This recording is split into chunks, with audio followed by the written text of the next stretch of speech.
One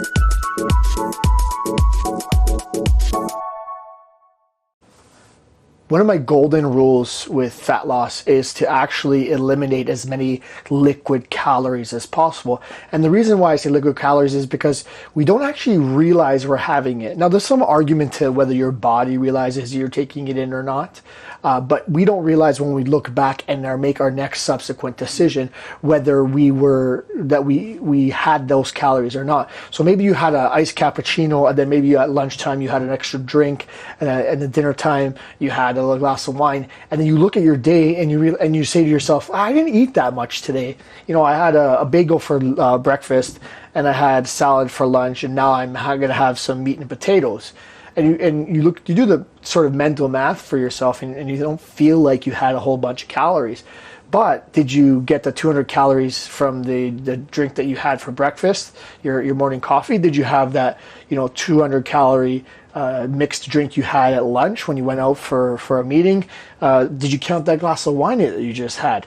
Are you going to count that glass of milk with some cookies later on? The whole point is that these are calories that we're not cognitively realizing that we're having, and then when we go and finish the day and look back and reflect, we feel like we didn't have much. And that sort of paints the picture, paints the future for ourselves, because we're going to say, I'm not eating that much, and then maybe the results are not there, and then I'm saying to yourself again, this plan is not working.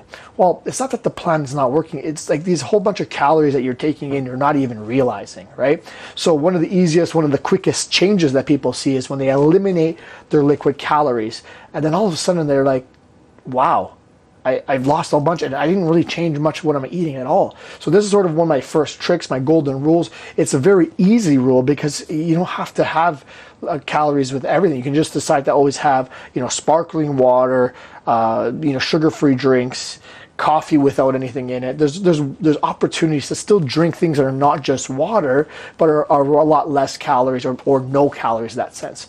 And there's also the idea of sensitivity. So sometimes having liquid calories that have sugar in them, for example, you build up this sort of tolerance to the sugar where you need to have more and more and more to get that same sort of appreciation, the same sense of satiety from having enough sugar. So that is why that with time you start to build up and have to have more and more and more to get that same fix. And then if any of you guys have ever stopped having sugar for a while and then come back to having it, you realize that even a little is like, wow, that actually tastes very sweet. And it's something you didn't realize for a long period of time because you build up the sensitivity. So in order for you to resensitize yourself, you need to cut it all out together. And then when you cut it out and you have a little bit, that's enough. And you take a break from it and you don't have it again for a while.